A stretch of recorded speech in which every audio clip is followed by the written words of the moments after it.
You are Locked On Auburn, your daily podcast on the Auburn Tigers. Part of the Locked On Podcast Network, your team every day. Yes, welcome on into a Locked On crossover show, Locked On Auburn, Locked On SEC. I'm Zach Blackerby, joined by Chris Gordy. How are you, my friend? I'm good, Zach. I'm busy. It's a busy time of year, but man, it's this is the time of year where we start to get the stupid playoff rankings, and we start to decide that games don't matter anymore, and it gets stupid because I still care about the SEC and I still care about tons of other college football games, even if you don't. Stupid playoff committee. That's right. That's right. So, I mean, Alabama too. Obviously, that had. Well, the Auburn fan base was a little split, right? Some of them, I think, looked at it and was like, this could be a good thing for Auburn because you get a chance to play number 2 at the end of the season and, you know, kind of strengthen things, you know, because Auburn is kind of in the mindset, like, if we went out, we can go to this thing. It's like, yeah, that's probably true.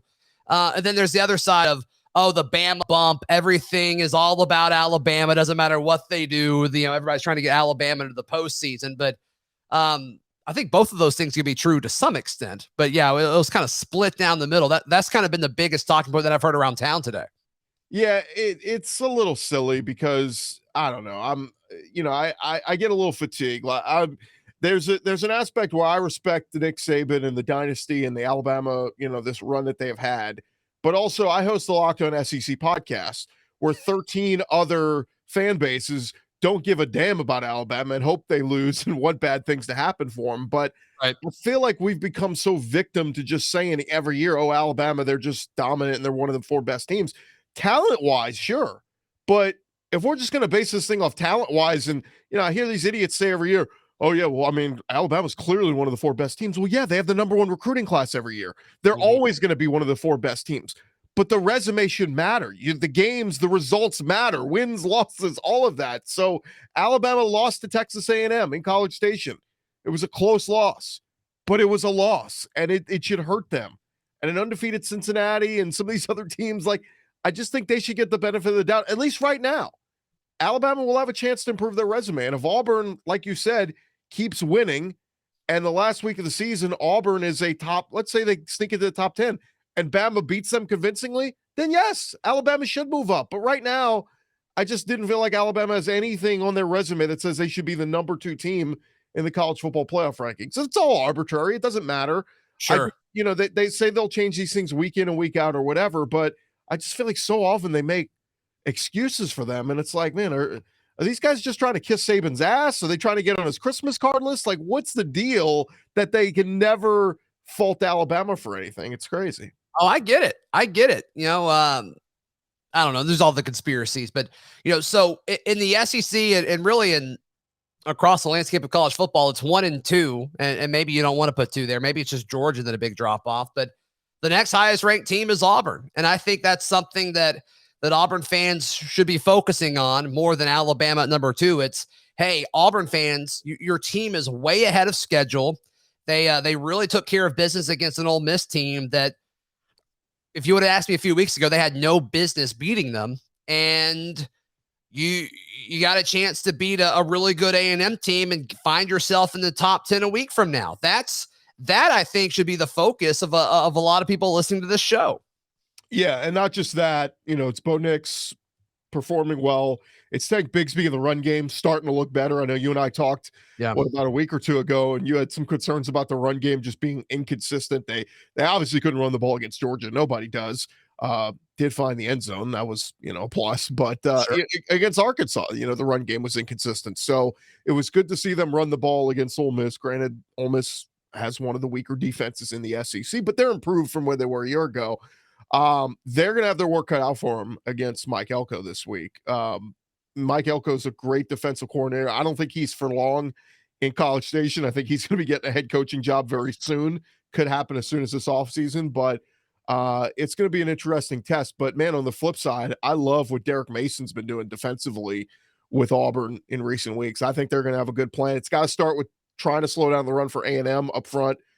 Spiller and A-Chain, those guys are so good at running the football. But Calzada, man, he's shown he has had the run of good play at quarterback, but he's shown some chinks in the armor where he's made some mistakes. So if Auburn could capitalize, Roger McCreary, I know is just, you know, seeing his name on all these end of season watch lists and all that. Man, if they can get some picks on Calzada, I think Auburn will be in business. No, I think you're absolutely right. I think you're absolutely right. And if you're watching on YouTube, I'm going to flash a picture of a calzone every time we say Calzada because I'm immature and I think it's hilarious. So there you go. But yeah, I'm right there with you. I think if you can make this A&M offense one-dimensional, I think Auburn can win this game. I was talking with some folks yesterday that cover the Tigers on Locked On Auburn, and they were saying Auburn's going to need to score 30. And I disagreed with that. How do you think the flow of this game's going to go? I think it's going to be a lower scoring game in this one, Chris. Yeah, I think that's what Auburn wants and needs to happen. If this thing gets into a shootout, I don't know. I mean, Auburn's at their best when they're balanced, when they're able to run the ball and Bo Nix is throwing the football and coming off of having short yardage and not having 1st and 15s and 2nd and 12s and things like that. Yeah. But I'm with you. I think whoever can run the ball, run clock, play keep away, this one might end. I mean, it's a CBS game, which is normally 4 hours, but this one might be a 3-hour, 20-minute game because if both teams are able to do what they want to do, that's run the football, it's going to eat up a lot of clock. And yeah, I could see something like a 23-20 type game. Something I'm right there with you. Yeah. I think you are starting to see Mike Bobo, Auburn offensive coordinator, be a little bit more okay with defenses stacking the box and saying, hey, Bo Nix is getting better and better as the season goes on. The receivers are helping him out even more. They're finding ways to get open.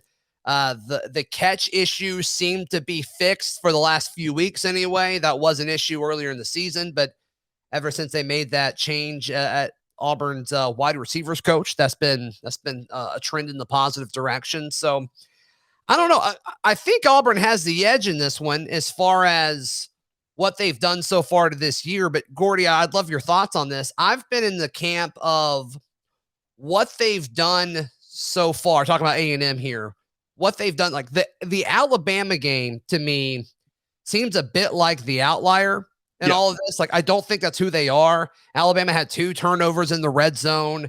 A&M had 2 special teams touchdowns, if I remember that game correctly. Like, a lot had to go their way for that to happen. And I just don't see that happening multiple times this season. And obviously, if Auburn turns it over multiple times in the red zone and A&M scores 2 special teams touchdowns, like A&M will win the football game. I think we all agree on that. But I just don't see that happening on Saturday. I don't think that's something you could really predict. Yeah, I like you were just talking special teams. I love Pritchett for Auburn. I think that guy could be a difference maker. Possibly if special teams plays a big factor this week. Sure. We're talking about turnovers. Jalen Simpson with the big pick last week. But I'm with you. Like, I have a buddy who's an AM fan, and he's pounding his chest saying, "Oh man, 3 in a row. We look great and all this." And he had to be quickly reminded, dude, you beat Missouri and South Carolina the last 2 games. Like, the Alabama win is great, and that snapped your losses to Arkansas and Mississippi State, and you're all proud. But let's be real about who you've played. Missouri and South Carolina both stink. Mm-hmm. So you're about to play a real good football team in Auburn this week. And, I was just talking about some of the postseason or, the watch list for everything. What about the one for best assistant coach? I think Mike Bobo's name absolutely should be in that conversation. And if you'd have told me that a few weeks ago, I would have said, you're crazy. But the game plans and what he's had the last couple of weeks and how Bo Nix has looked so good, man, he's working wonders with this offense.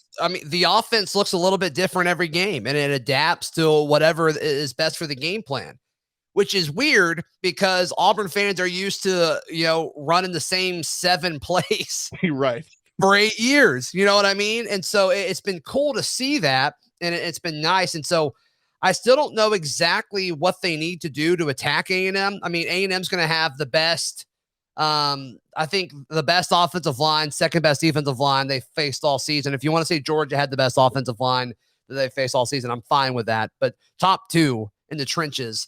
And I think that's the weakness of this Auburn team. I think when they play teams that are going to be really good on the offensive and defensive line, I think Auburn is going to have a tough battle there. And that's definitely a mismatch. But I think Auburn's quarterback play is better. I think Auburn's offense as a whole is better, and I think Auburn's second half defense is better. But the trenches, Gordy, that's something I'm a little concerned about for the Auburn Tigers on Saturday. Well, coming into the season, offensive line was such a major concern for us with Auburn, and we didn't know what they were going to look like. And I think for the most part, they've done a pretty good job, especially in the past couple of weeks. Sure. On the defensive line, they've had their moments. I mean, nobody really got loose for Ole Miss last week. I think their longest rush was like 11, 13 yards, something like that. So the running backs, they mostly kept them in check. Now, Ole Miss comes at you with the three-headed monster. It's Parrish, it's Snoop Connor, it's Jerry and Ely, and then Matt Corral's tucking and running it. So it's a little bit different. A&M's coming at you with the traditional. I mean, they're coming downhill runners with Isaiah Spiller and then A-Shane. He wants to get to the outside and bust the big play down the field. So you're going to have to be a little bit more disciplined, I guess, in minding your gaps, playing up to the line, and then watch. That's when Calzada goes play action pass and tries to hit you over the top. But sorry. The interesting thing about Auburn's offense, though, just kind of watching it the last couple of weeks, I don't know why this feels like a trend, but it feels like doesn't it feel like every time Demetrius Robertson catches a pass, he's on the sideline, like tippy toe, like catching, and then steps out of bounds. Like, that's almost like an automatic 10-yard play. Anytime they want to go to Demetrius Robertson, he's always there. Sure.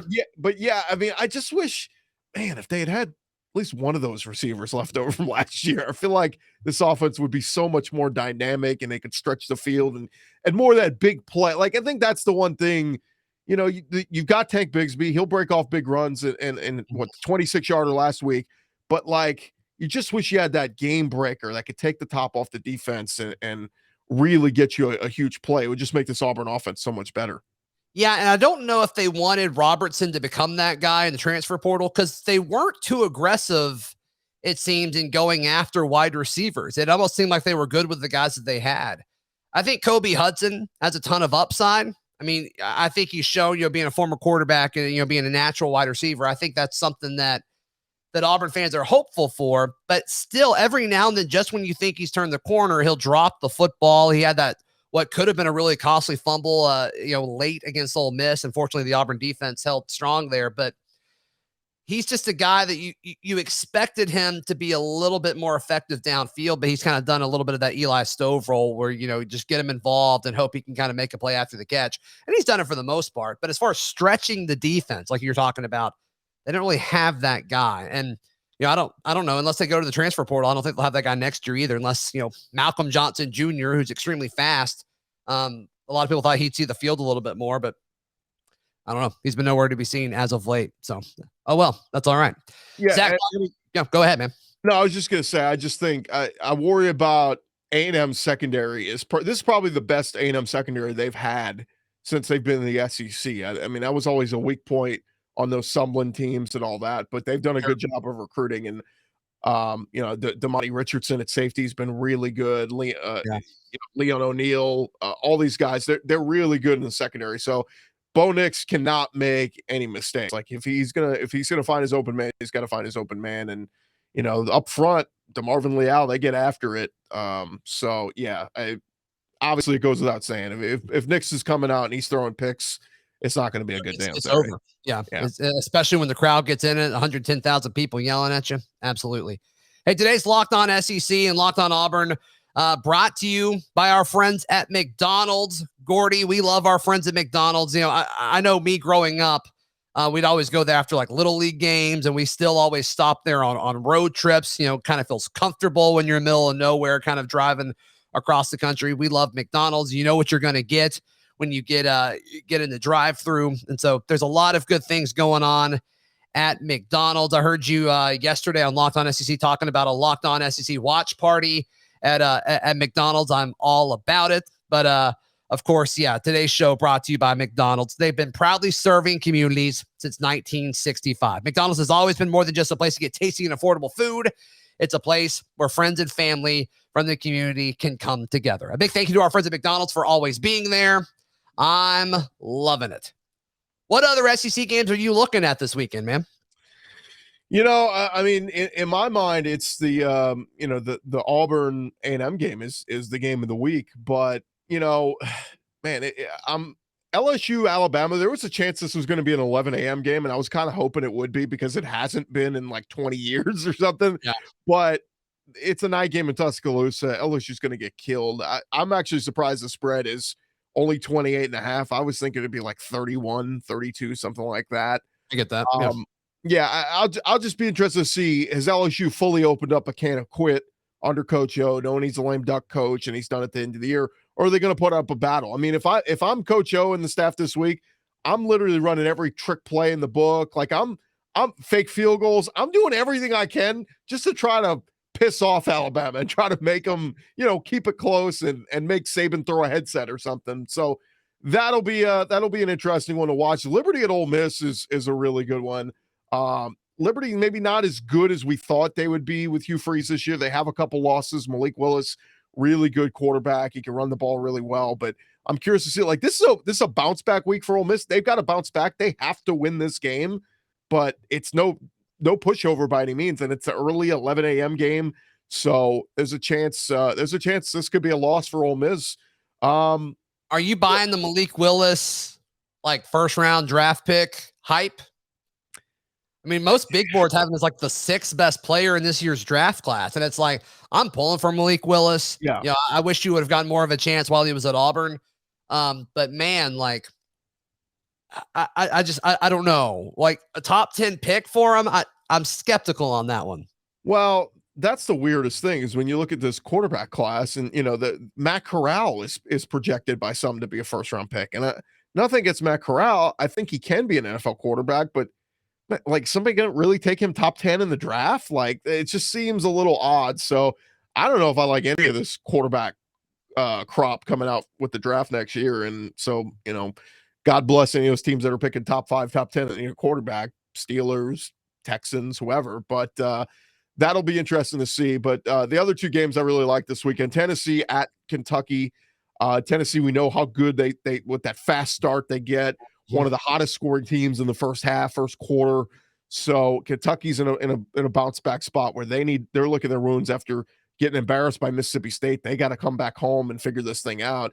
And then Mississippi State at Arkansas just intrigues me from a standpoint of, man, if Mississippi State finds a way to win this game, suddenly we're talking about a Mississippi State team that has really exceeded expectations this season. That put them at 6-3 with a chance at 8 wins if they win the Egg Bowl. So that one's intriguing. And then, on the opposite side, Arkansas, man, we know it's a brutal schedule. They're sitting there at 5-3, 1-3 in the conference.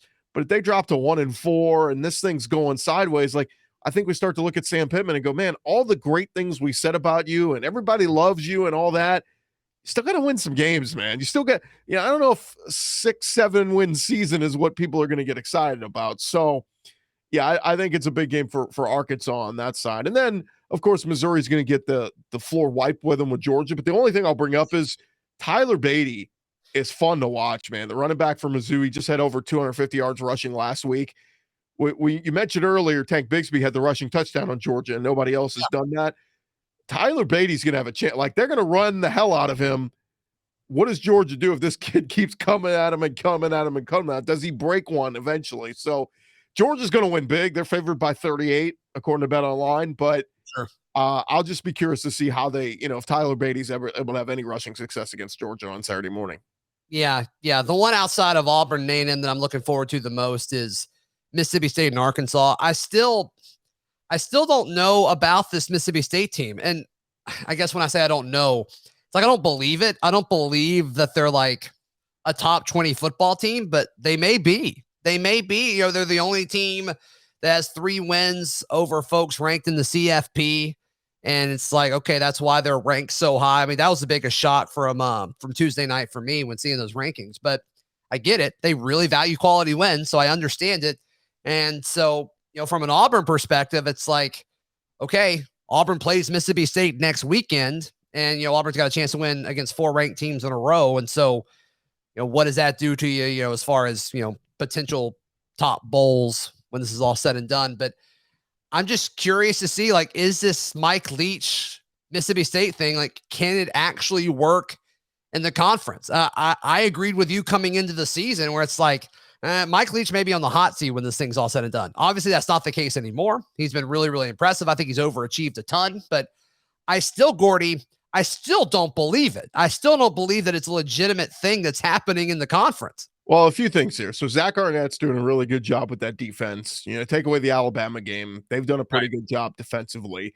LSU even tried to look at him in the offseason, pull him away from Starkville. But offensively, what Mike Leach was able to do against Kentucky, and it's interesting if you go back and watch the game, they had a good, the air raid, there's this contingent of like, oh, if it's the air raid, they're just throwing it 60 times and they don't try to run the ball, whatever. What they did was they mixed in the run game this past week, and it worked well, especially when they got into the red zone and they were able to punch it in for 3 rushing touchdowns. And so that mix, that balance of the air raid, I mean, Will Rogers just had the most accurate game of any SEC quarterback, over 30 attempts. I mean, it was unbelievable. What was he, 36 to 39 or something stupid? So yeah, it didn't seem real. Right.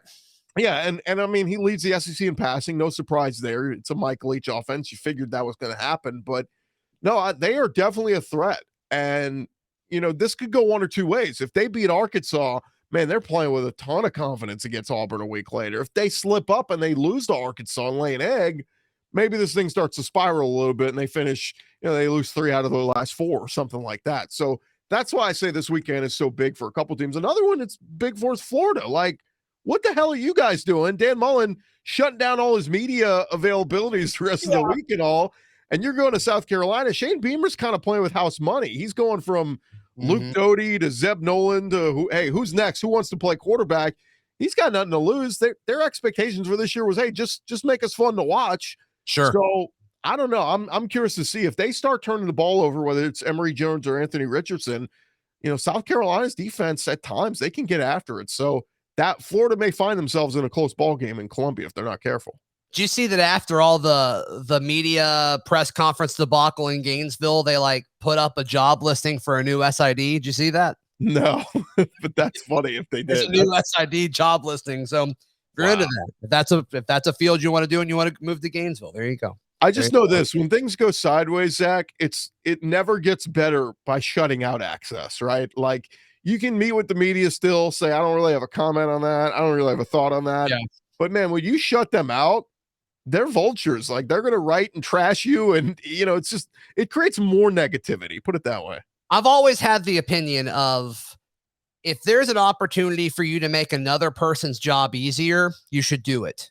And when you shut out access to people that have probably had your back for the most part and defended the program for the most part, you should make their job easier, not harder. And so when you take out that access, you're making another person's job harder. And I have an issue with that just from a principle standpoint, but that's just me. And I get what he was saying on the recruiting comment. It grabbed headlines because he said, oh, we'll worry about recruiting at the end of the season.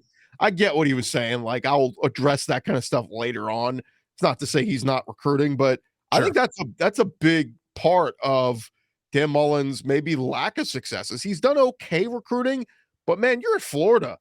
Miami's down. Florida State's down. You should be crushing it and putting together top 5, top 6 recruiting classes in Florida every year. And, he's not doing that as well as I think he should be. So, I don't know. I don't know what the selling point is on Dan Mullen other than he was supposed to be this tremendous big time play caller. Look at what he did with Dak Prescott at Mississippi State. Obviously, we know what he did with Tebow as the play caller back in the day.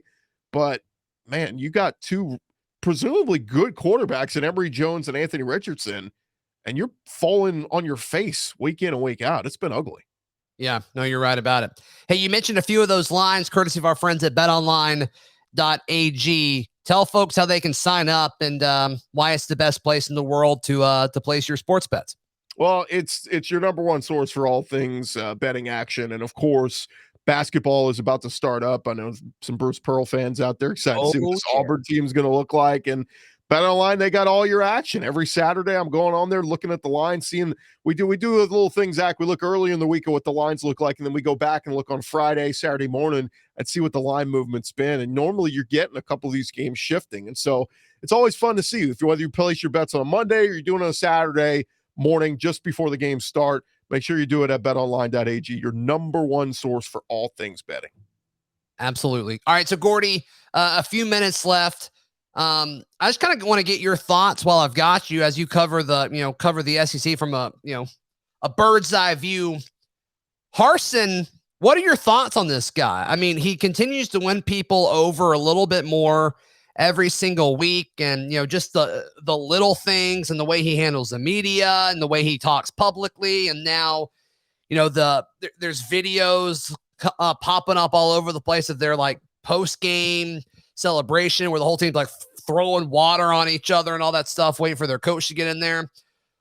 You, from an SEC standpoint, what do you think about Bryan Harsin so far? I think he has a chance to be one of the better hires, at least in recent years in the SEC.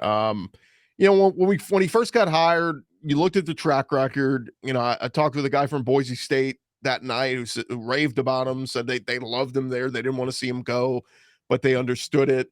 And then we heard him talk, and it was like, does this guy even have a personality? Like, he's just very dry, Sure.